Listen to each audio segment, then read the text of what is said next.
Hello friends, welcome to Ignite Academy. Current affairs वेगवेगळ्या competitive एक्झामसाठी अत्यंत महत्त्वाचा भाग आणि त्यामध्ये आपण ही सिरीज सुरू केलेली आहे, ज्यामध्ये आपण मागच्या आठवड्यामध्ये ज्या ज्या बातम्या आल्या त्याचा एक आढावा या सेशनमध्ये घेत राहतो, ज्याचं नाव आहे करंट वीकली राऊंड अप. ठीक आहे, या आधीचे सेशन्स तुम्ही बघितलेले असतील. थोडक्यात आपण काय करतोय तर त्या आठवड्यामध्ये ज्या ज्या अशा बातम्या होत्या ज्या त्यातल्या स्पेशल मेन्शन वाल्या बातम्या, सो त्याची एक चर्चा या सेशनमध्ये करतो. काही सिलेक्टेड बातम्या घेऊन आपण या सेशनमध्ये डिस्कशन करतो. ठीक आहे, सो या आपल्या आजच्या लेक्चरमध्ये आपण 14 जुलै ते 20 जुलै 2025 या दरम्यान काय काय बातम्या आलेल्या आहेत द हिंदूमध्ये, PIB मध्ये आणि वेगवेगळ्या सोर्सेसमध्ये, त्याची चर्चा या आजच्या सेशनमध्ये करणार आहोत. So before starting this he आपली टेस्ट सिरीज आहे.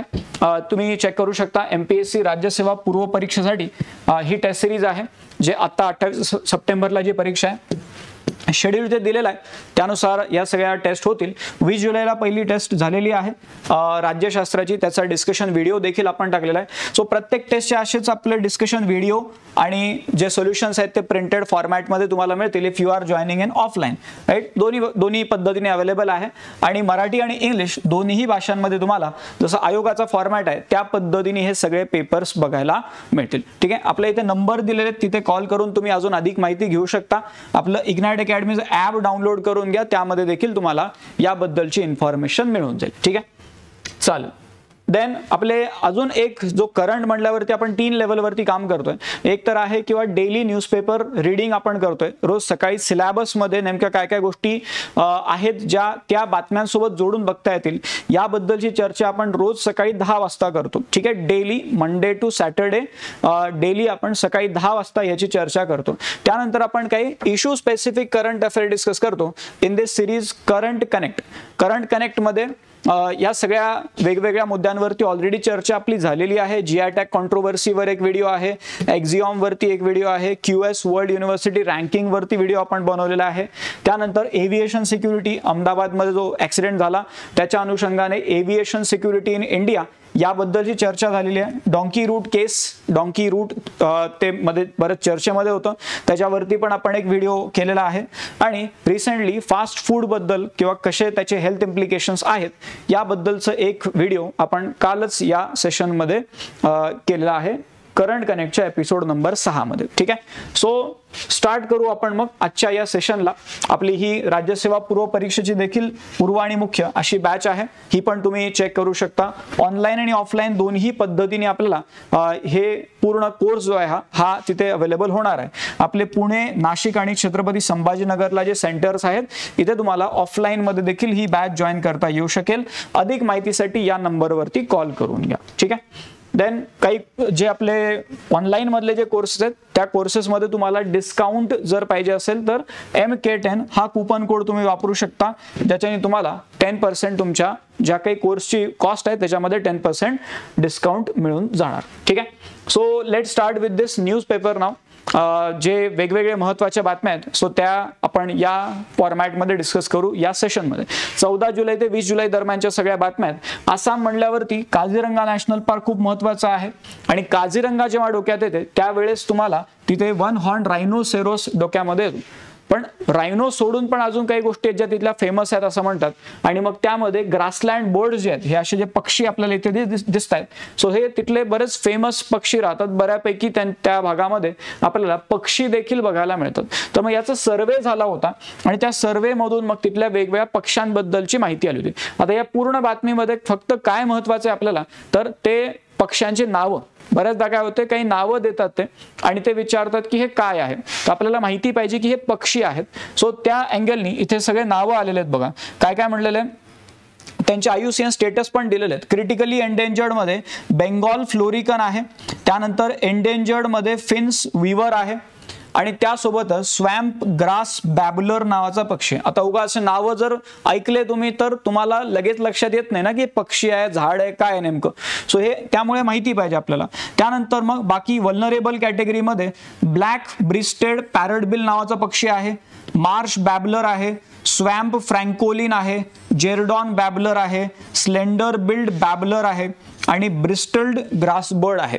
म्हणजे एक तरी हिंट लागून जाते की बॅबलर हा शब्द ऐकला की समजून घ्यायचं की हा पक्षी आहे.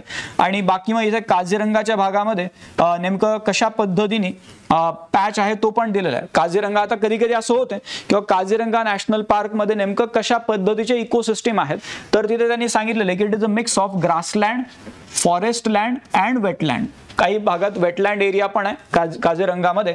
ओव्हरऑल बायोडायव्हर्सिटीच्या पॉईंट ऑफ व्ह्यूने बघितलं तर मोठ्या प्रमाणात इथे आपल्याला तिथे बायोडायव्हर्सिटी बघायला मिळते. आणि शब्द काही येतात किंवा there is big amount of species richness. म्हणजे जेव्हा तुम्ही एन्व्हायरमेंट वाचता त्यामध्ये ह्या कॉन्सेप्ट तुम्हाला एन्व्हायरमेंटच्या पुस्तकांमध्ये वाचायला मिळतात.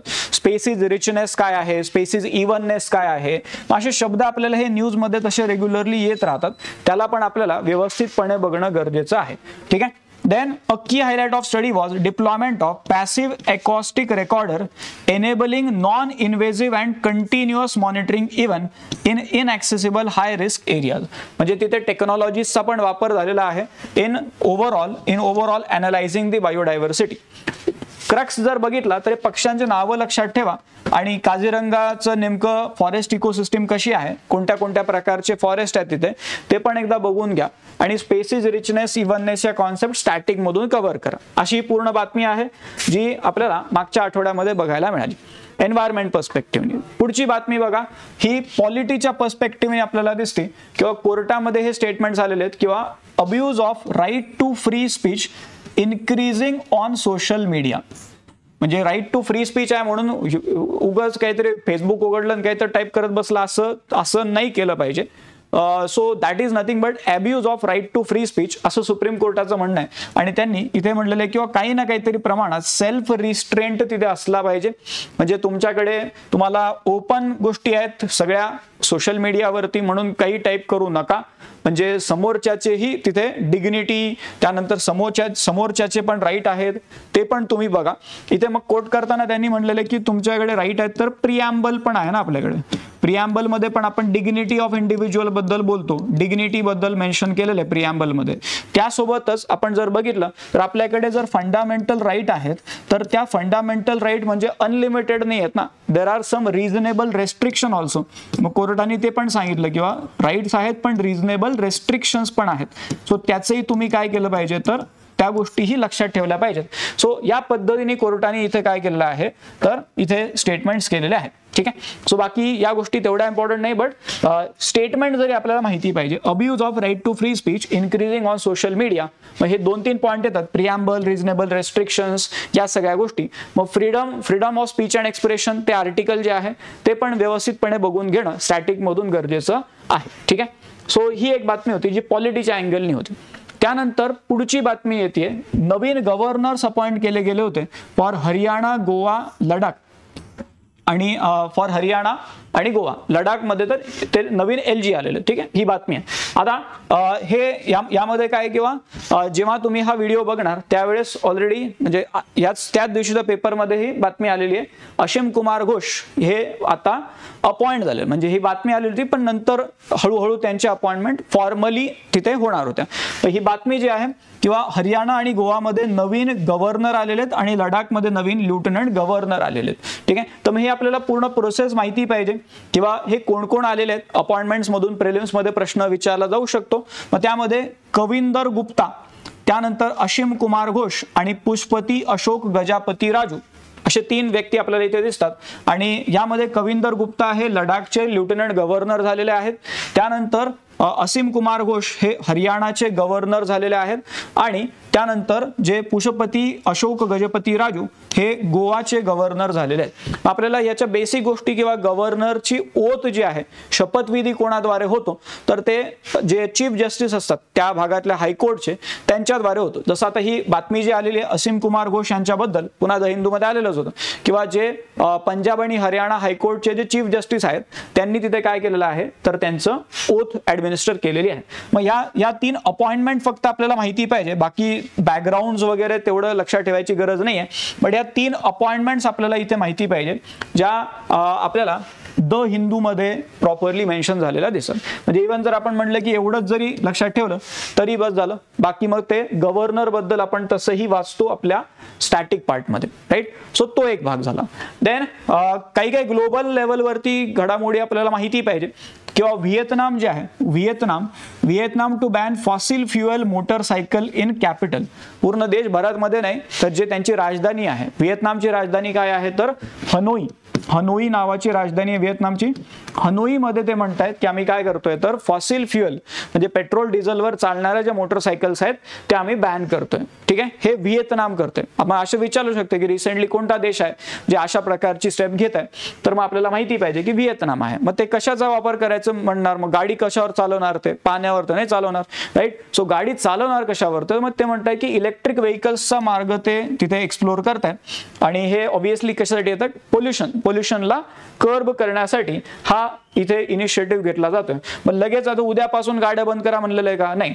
तर हे जुलै 2026 पासून ते म्हणतायत, जुलै 2026 पासून हा जो डिसिजन आहे तो इम्प्लिमेंट केला जाणार आहे. ठीक आहे, मग हे करणारा देश कोणता तर व्हिएतनाम एकदा नकाशावरती बघून घ्या, कारण जे न्यूजमध्ये येतात त्यांना नकाशावरती बघितलं तर अजून आपल्याला काय होईल, ॲडेड अंडरस्टँडिंग तिथे डेव्हलप होणार आहे. देन आपण आपल्या करंट कनेक्टच्या एका सिरीजमध्ये QS रँकिंग बद्दल बोललो होतो. आणि QS रँकिंग मध्ये एक जो मुद्दा येतो किंवा ज्या टॉप रँक्ड युनिव्हर्सिटीज असतात, टॉप रँक्ड एज्युकेशनल इन्स्टिट्यूट्स ज्या आहेत, त्यांचं एक फीचर काय राहते की ते रिसर्चला वेगळा पार्ट आणि अकॅडमिक्सला वेगळा पार्ट असं बघत नाही.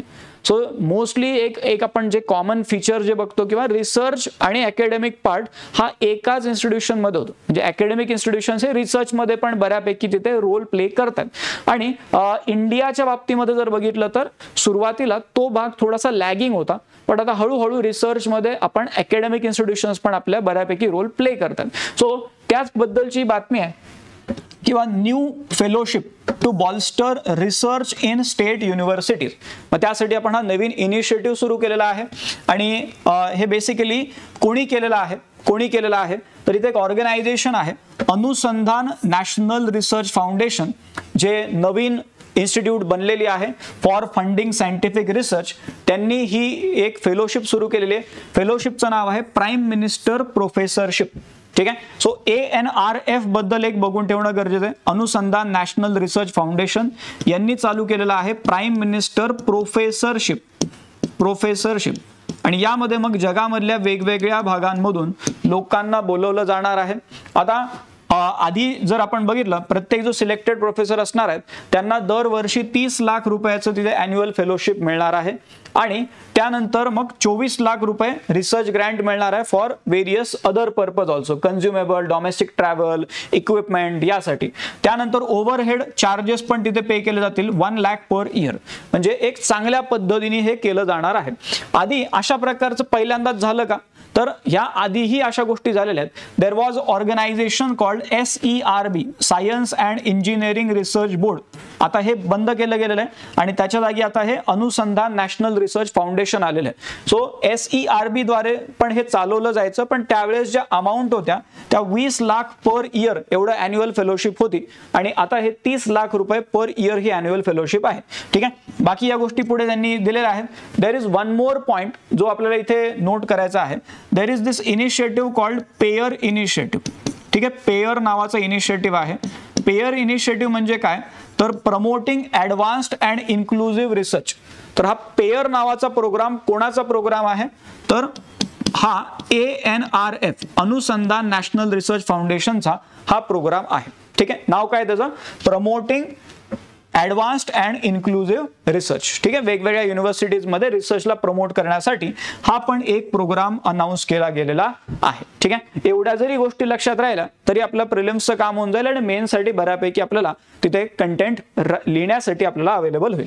ठीक आहे, सो ही एक बातमी होती जी मागच्या आठवड्यामध्ये आलेली आहे. त्यानंतर अजून एक स्कीम आहे जे ॲग्रिकल्चर रिलेटेड स्कीम आहे. So government merges 36 schemes to float farm plan. मग त्या 36 ज्या वेगवेगळ्या योजना आहेत त्याचं काय नावं इथे दिलेलं नाही आहेत, बट ओव्हरऑल आपण बघितलं तर ॲग्रिकल्चरमध्ये प्रोडक्टिव्हिटी वाढवण्यासाठी, सस्टेनेबल ॲग्रिकल्चरल प्रॅक्टिसेसला प्रमोट करण्यासाठी हा एक प्रोग्राम किंवा ही एक स्कीम तिथे सुरू केली गेलेली आहे. स्कीमचं नाव काय आहे तर प्राईम मिनिस्टर धनधान्य कृषी योजना जे युनियन बजेट 25-26 मध्ये सांगितलं होतं आणि आता याला सुरू केलं जाते. ठीक आहे, प्रधानमंत्री धनधान्य कृषी योजना. मग यामध्ये नेमकं agricultural productivity, crop diversification, sustainable agricultural practices, post harvest storage कसा इम्प्रूव्ह करता येईल ॲग्रिकल्चरल प्रोड्यूसचा, या सगळ्या गोष्टी इथे येतात. ठीक आहे, टोटल जर बघितलं आपण तर 24,000 करोड इथे 6 पर इयर आपण म्हणतोय, 24,000 करोड फॉर 6 इयर्स, 6 वर्षासाठी तिथे ही स्कीम चालणार आहे. 24,000 करोड पर इयर इथे घेतले जाणार आहेत, एवढी अमाऊंट आहे. States and private sector to partner with centre to implement the scheme. म्हणजे स्टेट गव्हर्नमेंट आणि प्रायव्हेट सेक्टरचाही रोल आहे. सुरुवातीला 100 जिल्ह्यांमध्ये ही स्कीम लागू केली जाणार आहे या फायनान्शियल इयरमध्ये आणि मग त्यानंतर ते आयडेंटिफाय करणार आहेत की अंडर डेव्हलप्ड असे कोणते कोणते रिजन्स आहेत जिथे बेसिकली काय किंवा अजून तेवढं शेतीचा विकास नाही झालेला आहे, अशा भागांना पहिले टार्गेट केलं जाईल. म्हणजे जे मागे आहेत त्यांना पहिले टार्गेट केलं जाईल. आता हे जेव्हा आपण ऐकतो अजून एक इनिशिएटिव्ह आहे तो म्हणजे aspirational district programme. Aspirational district programme कोणाचा आहे? नीती आयोगचा आहे. मग यामध्ये पण काय केलं गेलेलं आहे की जे अंडर डेव्हलप्ड डिस्ट्रिक्ट्स आहेत त्यांना टार्गेट केलं गेलेलं आहे. राईट, मग त्याच धर्तीवरती ॲस्पिरेशनल डिस्ट्रिक्ट प्रोग्राम जसा आहे त्याच धर्तीवरती हा इनिशिएटिव्ह चालवला जाणार आहे. ठीक आहे, सो असा पूर्ण एक भाग इथे दिलेला आहे. अगेन यामध्ये जे जिल्हे आहेत ते इथे सांगितलेले किंवा कमीत कमी एका राज्यामधून कमीत कमी एक जिल्हा सुरुवातीला आम्ही सिलेक्ट करणार आहोत आणि त्या जिल्ह्यामध्ये ॲग्रिकल्चरला प्रमोट करण्यासाठी काम करणार आहोत. ठीक आहे, सो बाकी हे पुढे प्रोसेस दिलेली आहे, पण प्रधानमंत्री धनधान्य कृषी योजना ही एक आपल्याला तिथे करंटच्या अँगलनी माहिती असली पाहिजे. देन नेक्स्ट बायोटेक्नॉलॉजीच्या पर्स्पेक्टिव्हनी आपल्याला ही एक बातमी बघायला मिळते. गुजरातमध्ये पहिलं ट्रायबल जेनोम प्रोजेक्ट सुरू केला गेलेला आहे. ठीक, एवढंच लक्षात ठेवा, गुजरातमध्ये पहिला ट्रायबल जेनोम प्रोजेक्ट सुरू केलेला आहे. याआधी आपण बघतो की ग्लोबल लेवलवरती ह्युमन जेनोम प्रोजेक्ट आहे, म्हणजे जेनेटिक लेवलवरती अभ्यास करण्यासाठी तिथे काय केलं जाते तर सॅम्पल्स कलेक्ट केले जातात. तर इथे ट्रायबल जे पीपल आहेत, ट्रायबल लोकांचे सॅम्पल्स कलेक्ट केले जाणार आहेत. ठीक आहे, सो इंडियामध्ये इंडिजेन नावाचा असा प्रोजेक्ट आलेला होता. सो त्या अँगलनी फक्त एवढं माहिती असू द्या किंवा भारतातला पहिला ट्रायबल जेनोम प्रोजेक्ट इथे गुजरातमध्ये होणार आहे. बाकी गोष्टी तेवढ्या महत्त्वाच्या राहणार नाहीत. ठीक आहे, देन बाकी आपल्याकडे इग्नाइट UPSC MPSC हा प्लॅटफॉर्म तर आपण आता तुम्ही ह्याच्यावरती आहातच, पण तुमच्या कॉन्टॅक्टमध्ये काही अजून लोक असणार आहेत ज्यांना शिक्षक बनायचं असेल समजा, तर मग त्यांच्यासाठी TET आणि टेट सारख्या परीक्षांची तयारी करून घेण्यासाठी आपण इग्नाइट अकॅडमीवरती हे कोर्सेस चालवतो. त्यानंतर मग सरळ सेवा भरती, टेक्निकल एक्झाम्स असतील इंजिनिअरिंगच्या, त्यानंतर SSC, रेल्वे भरती, पोलीस भरती, कृषी भरती असेल, महानगरपालिकेमध्ये जागा निघत राहतात त्याबद्दलचं, तलाठीचं आता रिसेंटलीच नोटिफिकेशन्स पण आपण बघतोय, वेगळ्या जागा येणार आहेत त्याच्या. पण महिला बाल विकास भरती असेल, MBA मध्ये पण आपण वेगवेगळे इनिशिएटिव्ह घेतोय. बँकिंग इन्शुरन्स सेक्टरमध्ये देखील आपण आपल्या बॅचेस लॉन्च केलेल्या आहेत. नवोदय विद्यालय म्हणजे स्कूल लेवलवरती पण आपण तिथे वेगवेगळ्या एक्झाम्स ज्या होतात त्याची तयारी करून घेतो. लॉ एक्झाम्सची पण आपल्याकडे तयारी करून घेतली जाते. मग या सगळ्या एक्झाम्सची तयारी आपल्या इग्नाइट अकॅडमीच्या ॲप वरती तुम्हाला ऑनलाईन फॉर्मॅटमध्ये करता येईल. त्यामुळे तुम्ही तुमच्या कॉन्टॅक्टमध्ये जे आहेत त्यांना देखील याबद्दलची माहिती द्या. ठीक आहे, देन पुढे जर बघितलं तर India seek US nod for co production of javelin. Javelin काय आहे तर जॅव्हलिन म्हणलं जॅव्हलिन थ्रो वाले का हे नाही, तर हे काय आहे तर अँटी टँक गाइडेड मिसाईल आहे. मग हे अमेरिकन मिसाईल आहे, पण ते म्हणतात किंवा भारतामध्ये पण त्याचं को प्रोडक्शन करण्यासाठी तिथे डिस्कशन सुरू आहे. किंवा जॅव्हलिन नावाची मिसाईल आहे, अँटी टँक गाइडेड मिसाईल त्याला म्हणतात. हे भारतामध्ये बनवण्यासाठी इथे काय केलं जातंय तर चर्चा सुरू आहे. चर्चा आता फायनल झाल्यानंतर तिथे बेसिकली याच्याबद्दल अजून माहिती येईलच आपल्याला. So this is 3rd generation ATGM आणि ही one of the most advanced anti tank guided missile आहे जगामधली. ठीक आहे, then moving to the next news. Ahmedabad sparkles as cleanest big city in India. ठीक आहे, मग इथे पूर्ण अपडेट आलेले आहेत की कोणत्या कोणत्या कॅटेगरीजमध्ये कोणते कोणते शहर आहेत. एवढं जरी बघितलं तरी आपला भाग जो आहे तो क्लिअर होऊन जाईल. सगळ्यात पहिले तर स्वच्छ शहर नावाचं नवीन कॅटेगरी यावेळेस इंट्रोड्यूस केलेली आहे इन दी स्वच्छ सर्वेक्षण रँकिंग. ठीक आहे, हे स्वच्छ सर्वेक्षण जो आपला होतो त्यामध्ये नवीन कॅटेगरी आहे. मग त्यामध्ये वेगवेगळ्या कॅटेगरीमध्ये कोणते कोणते टॉप सिटीज आहेत ते इथे दिलेलं आहे. जसं मिलियन प्लस मध्ये जर बघितलं तर अहमदाबाद पहिल्या नंबरला आहे, followed by Madhya Pradesh and Lucknow. ठीक आहे. मग त्यानंतर बिग सिटी म्हणजे 3 लाख ते 10 लाख लोकसंख्या, मीरा भाईंदर पहिल्या नंबरला आहे बिग सिटी कॅटेगरीमध्ये महाराष्ट्रामधून, बिलासपूर दुसऱ्याला, जमशेदपूर तिसऱ्याला. त्यानंतर मीडियम सिटीजमध्ये 50,000 ते 3 लाख पॉप्युलेशन, आणि मग तिथे जर बघितलं देवास नावाचं शहर आहे मध्य प्रदेशमध्ये, ते पहिल्या नंबरला आहे. कराड आपल्याकडून महाराष्ट्रात दुसऱ्याला, कर्नाल तिसऱ्याला. स्मॉल सिटीज म्हणल्यावर 20,000 ते 50,000, त्यामध्ये पणजी पहिल्याला, अस्का नावाचं शहर आहे ओडिशामध्ये ते दुसऱ्याला, आणि कुम्हारी हे छत्तीसगड मधलं तिसऱ्या नंबरला. आणि स्मॉल सिटीज म्हणजे जिथे 20,000 पेक्षा कमी लोकसंख्या आहे तिथे जर बघितलं तर बिल्हा छत्तीसगडमध्ये पहिल्याला, चिकिटी नावाचं शहर आहे ओडिशामध्ये दुसऱ्याला, आणि शाहगंज उत्तर प्रदेशमध्ये हे तिसऱ्याला. तर हे कशाच्या अंडर आहे तर स्वच्छ सर्वेक्षण रँकिंग जे आहे त्या अंडर आपल्याला हे सगळे रिझल्ट्स तिथे बघायला मिळतात. ठीक आहे. सो हे आपल्याला माहिती पाहिजे, आपल्याला ते विचारू शकतात इन दी प्रिलिम्स. ठीक आहे. Then moving to next point, Akash Prime नावाची मिसाईल डिफेन्स सिस्टीम आहे.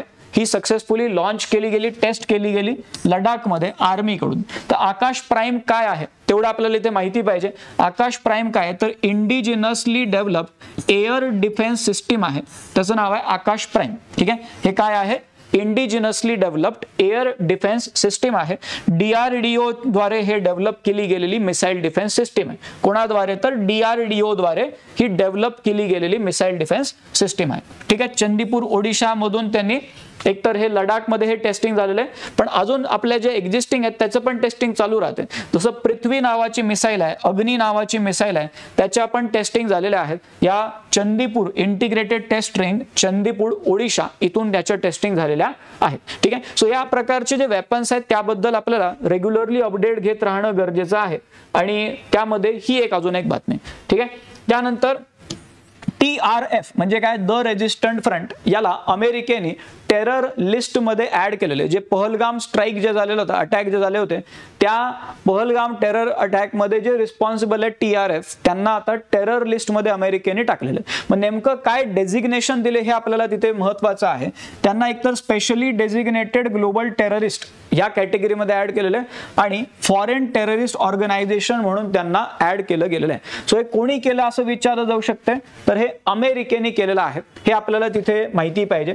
मग अजून कोणत्या अशा ऑर्गनायझेशन्स आहेत त्यांना या यादीमध्ये ऍड केलेलं आहे. तर मग लष्कर-ए तैयबा हे पण त्यामध्ये ऍड झालेलं आहे. लष्कर-ए तैयबा जे आधीच ऍड आहे त्यामध्ये, आणि बाकी गोष्टी इथे आलेल्या आहेत. पण मेन काय एवढा मुद्दा आपल्याला लक्षात ठेवायचा यामध्ये, द रेजिस्टंट फ्रंट यांना डिक्लेअर केलेल्या अशा प्रकारच्या टेररिस्ट ऑर्गनायझेशन मध्ये.